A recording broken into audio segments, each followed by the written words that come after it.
So, you're trying to watch this video from home, with children fighting for your attention. They've become your full-time job. How could you ever go back to a career? For a stay-at-home parent, returning to work after a long period can be daunting. I want to find out how to do it. My name is Emma Calloway and I've had a 20-year career working in the telecoms industry. My last role was for BT. I was a senior marketing manager and I was there for 13 years.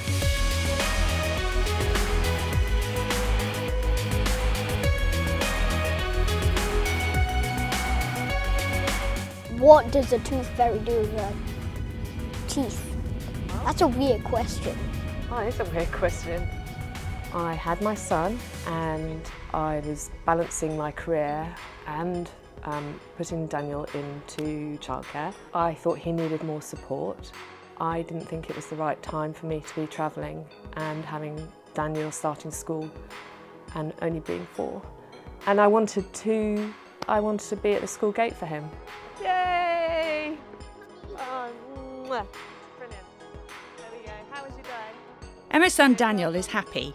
He is settled in at school and loves his after-school clubs. She's ready to go back to work, but jobs have been hard to come by. I've applied for 24 jobs. I've had 10 interviews. It's been a bit disheartening. I did have one agent who told me to take off the fact that I had 20 years experience, because that wouldn't be seen as a positive thing.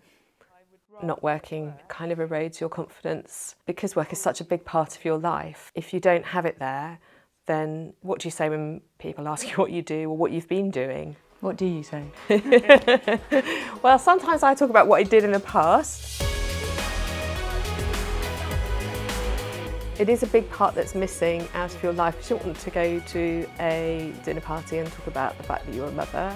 I didn't feel that I could have a go and just do a job sort of at 60% in order to also do the mum bit. Because I really like to do things well. In retrospect, maybe if you'd given it 70% yes. and still kept a hand in the workforce, yes. Do you think you could have done that? Yes, I could have done it. It would have been hard, but I could have done it, yeah.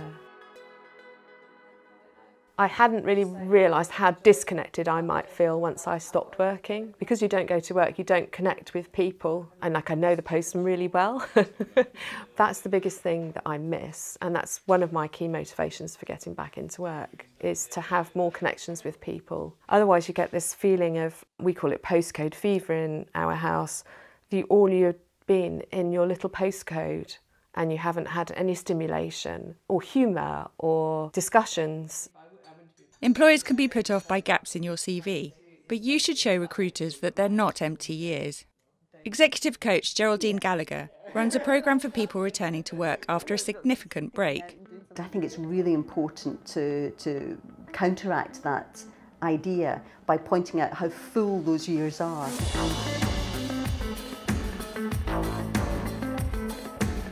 And actually, in terms of developing you as a leader, it can be incredibly helpful to have navigated a number of different areas of your life.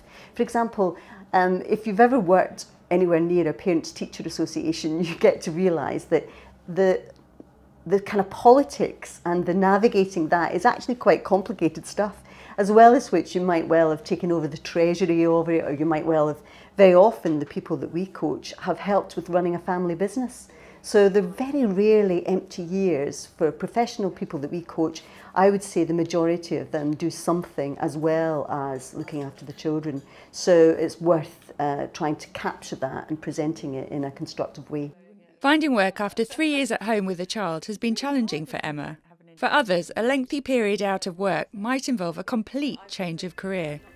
I'm Colette Pompkova. I studied natural sciences at Cambridge and then did a PhD where I was doing cervical cancer research.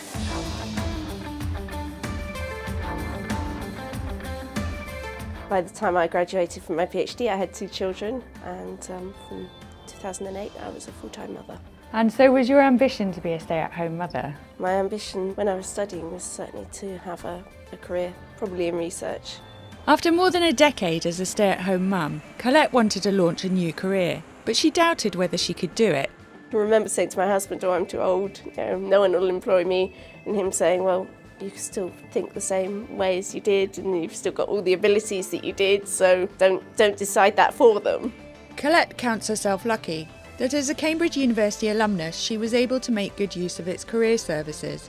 They run a number of workshops and talks, and I got a better idea about the legal world, the world in the city, what the different firms in the city do. Hi Ben. Hey, how are you? Good, thanks. Talking to people was crucial. It gave Colette the confidence to start thinking about a new life as a corporate lawyer. I talked to everybody, there was nobody safe. When we bought a house, I was quizzing our solicitor on what they did. When we did our wills, it was similar. I did work experience with a barrister. I did some work experience volunteering at the Citizens Advice Bureau, attended no end of workshops at the Career Service, but also open days and evening presentations at law firms. Her research paid off, and today she's a trainee lawyer at Linklaters. The long hours with early starts and late finishes means she often doesn't see her children during the week at all. So weekends have become more important. We have better weekends. Do you notice the difference? Yeah, definitely. I think now that you're at work a week, we try to get our homework done before the weekend, whereas before we'd leave it all for the weekend so that we can do other stuff. That's a nice thing to say.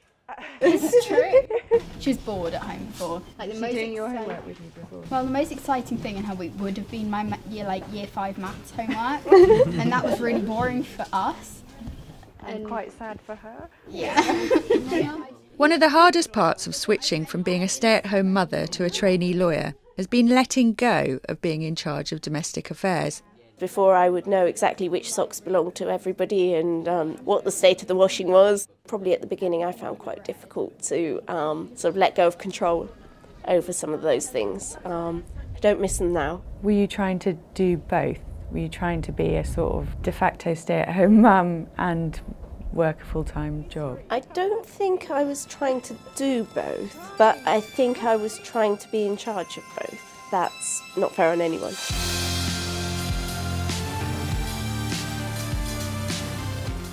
My husband goes to work and I do everything. So it's like PA for Daniel, holidays, cooking, I do the whole thing. Redefining your role at home can sometimes be as difficult as starting a new job. The big challenge actually when you go back to work is that you've really clarified to the family that you're not going to be there providing the same care. And that really is the biggest challenge actually, is renegotiating with them about how this is going to work. So for example, if you've been at home and for 10 years you've done the vast majority of the kind of domestic workload, when you go back to work, especially as some people go back full time, that's just not going to be feasible. And actually when you've got teenagers, you really do need to actually enrol them and look, this is a joint decision, we're all getting in for this, so how are we going to re-contract about how we do things?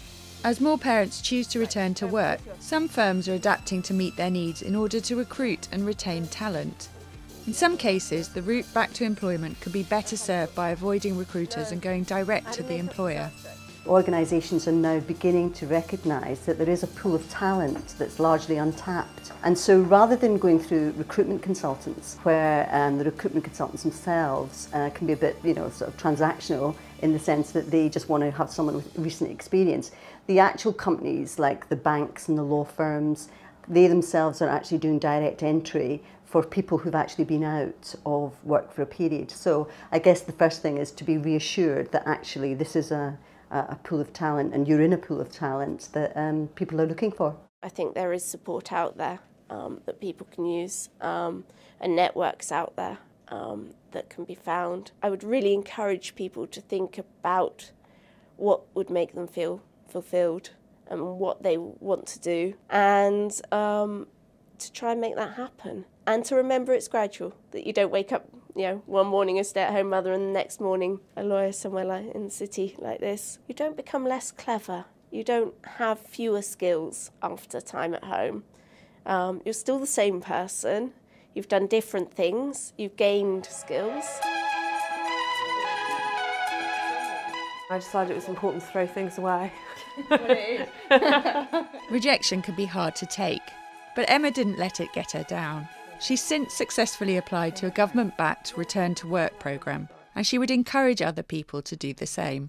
At the end of the programme there's going to be some companies or HR directors who are keen to take a return to work person, and we're going to do a speed dating session. We get to learn about the company and you get to say what your strengths and weaknesses are, and then if there's a spark of interest on both sides that might lead to a placement. I think it's really going to help me.